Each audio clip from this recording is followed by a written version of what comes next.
घने जंगलों के पास एक विशाल सवाना में एक शेर रहता था जिसका नाम था गब्बर। लेकिन गब्बर कोई साधारण शेर नहीं था।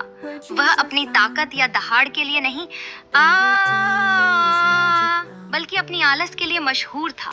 जहां बाकी शेर शिकार करते, अपनी सीमा की रक्षा करते और जंगल में राज करते, वहीं गब्बर किसी पेड़ की छाया में आराम फरमाता और घंटों सोया रहता। उसकी भूख भी कभी पूरी करने की जरूरत नहीं होती, क्योंकि उसका परिवार उसके लिए शिकार करके लाता था। सवाना के बाकी जानवर अक्सर सोचते कि इतना बड़ा और भयंकर दिखने वाला शेर इतना आलसी कैसे हो सकता है।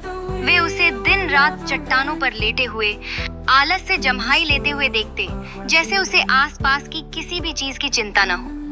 जंगल में गब्बर के आलस के चर्चे दूर दूर तक फैल गए, लेकिन किसी को यह नहीं पता था कि गब्बर की यह आलस असल में एक चालाकी भरा आवरण था। वह हर चीज को दूर से देखता और समझता था। जब भी जंगल में कोई संकट आता, जैसे कि कुछ चालाक लकड़बग्घों का झुंड कब्जा करने की कोशिश करता या कोई बाघी तेंदुआ छोटे जानवरों को सताता, तो गब्बर गुप्त रूप से हरकत में आ जाता।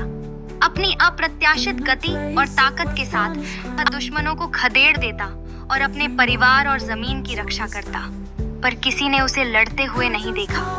जब तक खतरा टल चुका होता, गब्बर फिर से अपनी छांव में सोता हुआ पाया जाता, जैसे कुछ हुआ ही न हो। एक दिन एक नन्ही शेरनी जिसका नाम जारा था, गब्बर के पास आई। वह उसकी आदतों को लेकर बहुत जिज्ञासु थी। गब्बर, तुम इतना सोते क्यों हो? क्या तुम्हें जंगल का राजा नहीं होना चाहिए? गब्बर ने आलस से मुस्कुराते हुए कहा, राजा होना हमेशा लड़ाई करना नहीं होता छोटी।